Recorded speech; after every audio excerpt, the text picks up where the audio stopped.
Здравейте хора! Намирам се на Дяволският мост в област Кърджали до Ардино.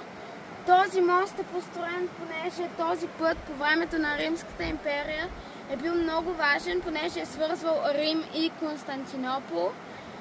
Според историците, тук е намерен печат на Сулейман I, но не се издава къде е.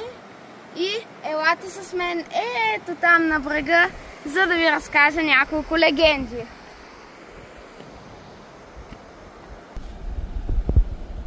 Както виждате, намираме се на крайбрежието, а това зад мен е моста.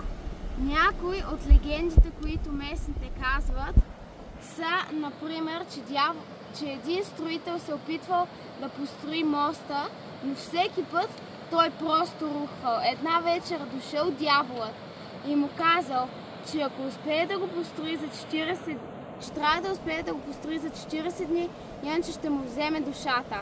Майсторът налудничево приел тази уговорка и след 40 дни построил моста и разбрал тайната на непадащият мост.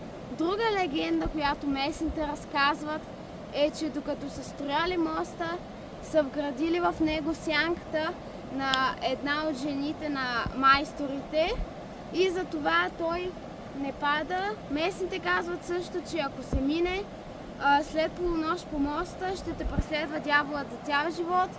Това е едно от невероятните места на България и ви пожелавам да го посетите. Също така не забравяйте да пращате по един мощен лайк и да се абонирате за канала, понеже гоним 500 абонати. Това беше от мен. Хайде, чао!